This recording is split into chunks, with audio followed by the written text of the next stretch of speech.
I honestly would have loved for someone to give me advice that I'm allowed to give you. Hi, I'm Sena, and we're going to talk about every single thing about school so you can run smoothly your start and your middle and your end of school. We're going to be talking about every single thing from mindset to study tips to friendships, every single thing. The thing with mindset is that when you're starting a new school year, you have this big dangerous thing approaching you that is falling back into bad habits. For me, at least this summer has been a completely change of mindset, and I think kind of like summer always is like that. So once you're having this thing on summer, then you go back to school year and you don't really know how to hold it up. So you end up just falling back into the bad habits, falling back into the things that makes us feel bad. At least for me this summer was really about changing myself for the better, and I sure heck want to keep staying like that way for the school year. So what should be your number one priority? Yourself. You should be your number one priority this school year. Prioritize your health, your happiness, your well-being. Prioritize yourself, your goals, everything. Prioritize you and yourself and you alone. To prioritize yourself, start taking actions that makes you feel good. And again, don't be afraid to make mistakes. Prioritizing yourself and choosing what's best for you doesn't mean that you don't have room for mistakes. It just means that you're choosing consciously what you think at the moment that is best for you. And that's amazing. With the start of this new school year, as we said before, you can easily come back into bad habits, especially with the people around you, especially if the people around you are low energy people. So always make sure to stay in your truth, to stay for yourself, and to remember what you're here for. And fill in the blank to that answer, because I cannot answer for every single one of you. So I want to talk about a little bit of some habits that you could cultivate for a good year that I personally think are helpful in the long run. Number one, get rid of every single negative self-talk. So it's time to let go of that negative self-talk and negative beliefs and you thinking that you are the worst thing ever. You're not the worst thing ever, baby. You are the best thing ever, lovely. Staying in toxic habits that make you suffer and then make your well-being be lessened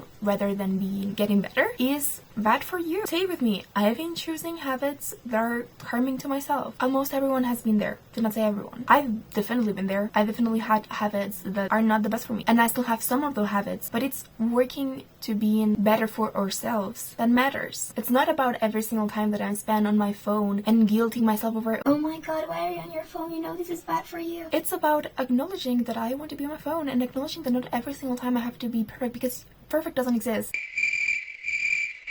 Being better and choosing to prioritize yourself and choosing to be better for yourself doesn't mean being perfect. How can we really do that? You need to consciously talk to yourself good. It's not something that you can subconsciously do, that you can just like one day switch and suddenly, wow, I right now am my own best friend and I talk to myself like if I was the best person ever and I'm so compassionate with myself. You have to choose that. Once you've been in the habit of negative self-talk for a long while, you've been talking to yourself really low and really bad, it becomes hard to change the habit and to change it into the way you talk to yourself to be positive. That's why you need to consciously do it. So telling yourself that you're doing great. Other tips that could help with your negative self-talk could be humanizing, in a sense, like making it a form or a thing.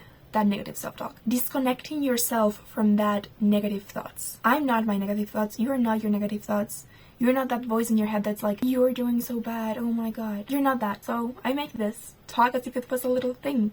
So once you're in a spiral of negative thoughts, you're like talking down on yourself and you're like saying all these things, just like make the thing do it and then tell them to shut up. Another way is talking to yourself as if you were your own best friend. Would you talk to your best friend the way you're talking to yourself right now? Or would you talk to someone else the way you're talking to yourself? If you're really talking down on yourself, would you be talking or saying those things to other people? No, that's mean. Call yourself bestie if you want. Another habit to cultivate is drinking water, being hydrated. I think I don't really need to talk about the importance of drinking water and being hydrated. Stop sleeping in late for unreasonable reasons. If you're staying up late just for staying up late, watching shows, even reading, or talking to a million people, prioritize your sleep. You need a good sleep. To sleep in more early, for example, have a routine at night that makes you feel calming. A calming routine that slowly introduces you to sleep. I think other things that helps me go to sleep better is meditating sometimes. It's just drinking a warm thing. Honestly, romanticizing my night routine has helped me a lot sleeping in better. Not using my phone. Although I use technology, I don't use my phone. I put a nice little video. I do my skincare. I shower. I put everything ready. I put on a cute pajamas, and then I feel good and I feel like I want to go to sleep. Put your needs first. Again, we're putting ourselves first. Put your needs first. One keyword, one key phrase that you're going to learn from me is, that is not my task. I used to be a people pleaser and I wanted to help every single one with their tasks, but I was doing it at the cost of my own enjoyment, of my own needs, of my own experience. Sometimes I didn't have energy for anything else, but I ended up saying yes to things that my friends asked me to do simply because I couldn't say no. So put your needs first. If what you're needing right now is something different than what they're telling you to do, put yourself first. Put your needs first.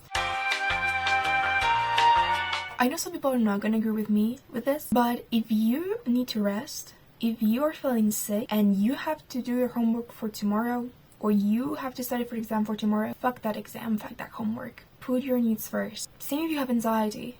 If you are anxious that day, prioritize trying to come out of that anxious state and prioritize yourself over finishing something that's going to cause you more stress. Prioritizing yourself not only physically, but also mentally. Another habit to get rid of is giving up because you failed. If you didn't achieve a specific goal you had in mind, if you didn't achieve something, if you didn't meet your own expectations, it's okay to keep going. Don't give up. Just because you didn't do something, just because you failed at something, just because you, for example, didn't turn in your homework and you said you were going to turn in every single homework on time, just because you failed an exam, just because you didn't show up for school one day because you had anxiety, or just because you couldn't show up for yourself or for others, that doesn't mean you failed, and don't give up because of that. I think a lot of people put their expectations really high when, specifically when watching this type of content that I'm doing right now. They watch all these new stuff regarding how to start the best school year, and they're putting these expectations on themselves of like, oh my god, it's going to be the best year, I'm going to be so productive, I'm going to be amazing, I'm going to study so much.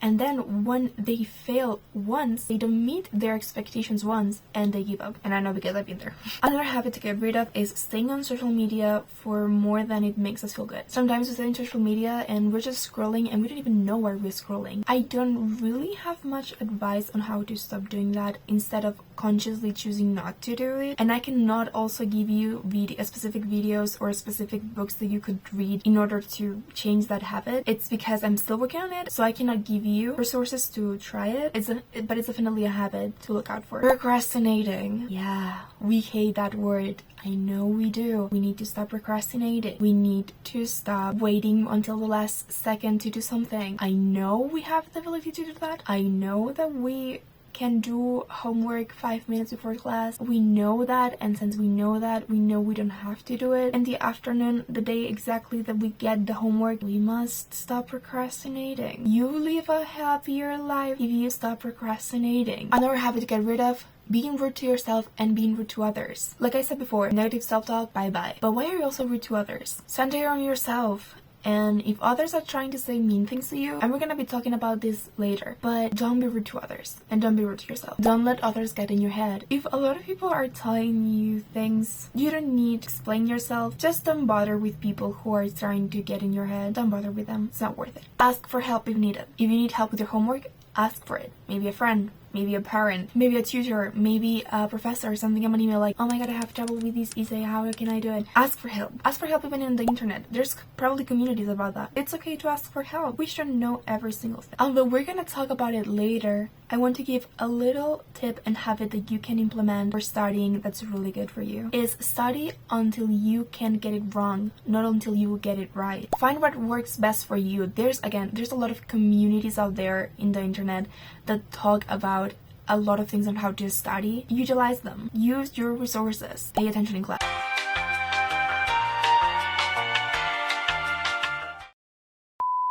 I think I talked a little bit about it before, but use your resources to learn. Use YouTube. Use people. Use websites. Use communities. Use your resources that you have available for you. So use resources to do your homework, to study for exams, to study generally. Start your days and end your days nicely. I talked a little bit about how routines has helped me before in this channel. Trust me, they work. I had these past few days, or let's say years, I had these past few days not doing my routine because of vacation and stuff like that. The worst thing ever. Once I came out of vacation, once I had to come back here and get in routine, and I did not get back into routine, I was having low day energies every single day. These past 2 days, I've gotten back in my routine, suddenly I'm amazing. Suddenly I'm motivated. Suddenly I'm having a better day. Trust me, how you say the tone of your mornings matter a lot. What do that routine should include? Depending on how much time you have, it's going to be different. But my bare minimum routine, the basic of the basic of the basic routine should include doing my skincare, making my bed, brushing my teeth, breakfast, taking my pills or medicine or vitamin. These 5 things are my bare minimum. I would like to include to the bare minimum stretching. I think stretching is really important for your health. Stretching, doing yoga, just waking up in the morning and moving your body slowly, preparing it for the day is really important. But for the days that I'm having low vibrational days, I think from those things that I named, stretching should be the only one that you can get kind of separate for that specific day. Maybe even making your bed. And for your night routine, I think it's really important to end the day also in a calming note. So for me, includes showering and keeping up with my hygiene, doing my skincare again, brushing my teeth again, taking my pills again. And another habit that you should cultivate, and I think it's really, really important, and to not say the most important habit, is rest when needed. So we're done with mindset. Let's go on to goals. I think having goals is really important because it keeps you motivated to achieve things and to keep going. However, it's really important for the goals that you set for yourself to be attainable, to be reasonable, and for the goals that you set to yourself to be something you actually want to do. I know our goals are not going to be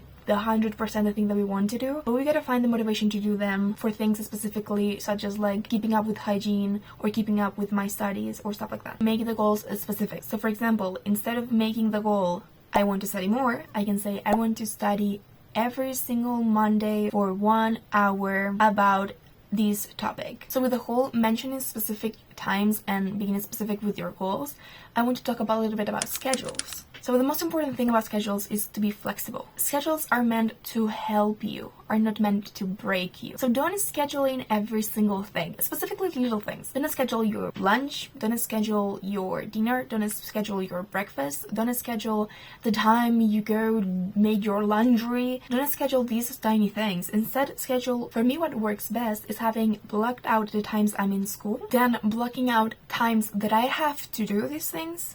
For example, that could be due dates of an exam or of a homework, and then blocking morning and night routines. So from that hour, it's mine, and from that hour, it's mine. The rest, whatever comes, comes. It helps me with my ADHD and autism. It's like you have a schedule, you have a routine, but at the same time, it's loose enough that if one day I'm really passionate and I just really want to play the ukulele, I can do it. Be mindful of the due dates. Make sure to write them down on a schedule on your calendar, even if it's like physical or on your phone. Write them down. Even if it's on post-it notes on your wall, write them down. Oh my god, why does mom have such good quality?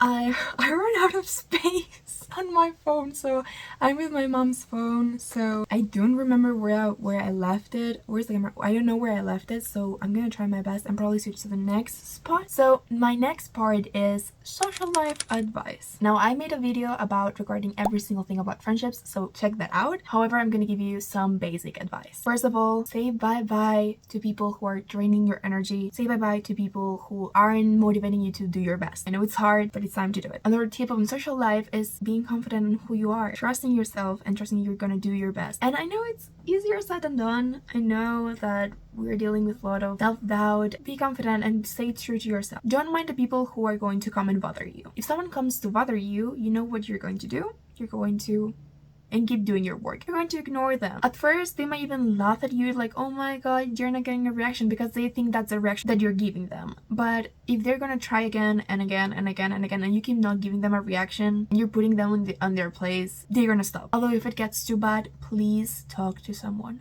Ask for help if needed. Don't explain yourself. If someone comes to you searching for conflict, if someone comes to you and tells you, hey, why are you doing like this? Don't explain yourself. Just do you unapologetically. Again, unless you're hurting someone, don't hurt anyone. And this comes to the next point. Be nice to everyone and to yourself. And if someone isn't being nice to you, be even nicer to them. Be nice to every single one. I know it's hard to be nice to every single one, and being nice doesn't mean loving everyone equally, having to like everyone. Just know there's people that are not gonna like you the same way that you're not gonna like every single one, but still be nice to them. If your worst enemy and that person has been mean to you, comes to you for advice, comes to you for help regarding homework, like, oh my god, does 2 + 2 = 4? You're gonna be like, Yes, it equals 4. Because by being nice to even people who are being mean to you, you're being the bigger person. You're being the grown-up. Hi, Sena here. I just wanted to say that another thing is that although that you're being nice to people, doesn't mean that you can let people step on your boundaries. Specifically people who are being mean to you. Just being nice overall, don't go there and insult them. Don't match their energy, but please don't let people cross your boundaries. Okay, thank you. Let's go back to the video. Be nice to people. The same way that be nice to school staff and to teachers. Why are you being mean to teachers? I know there's teachers who I don't know how they got the title of being a teacher, who are being mean to kids and still be nice to them. Don't trash talk anyone in general. It's just not nice. I also want to give some advice regarding anxiety from someone who has anxiety. There's many techniques regarding anxiety, but the keyword that you should learn is stay grounded.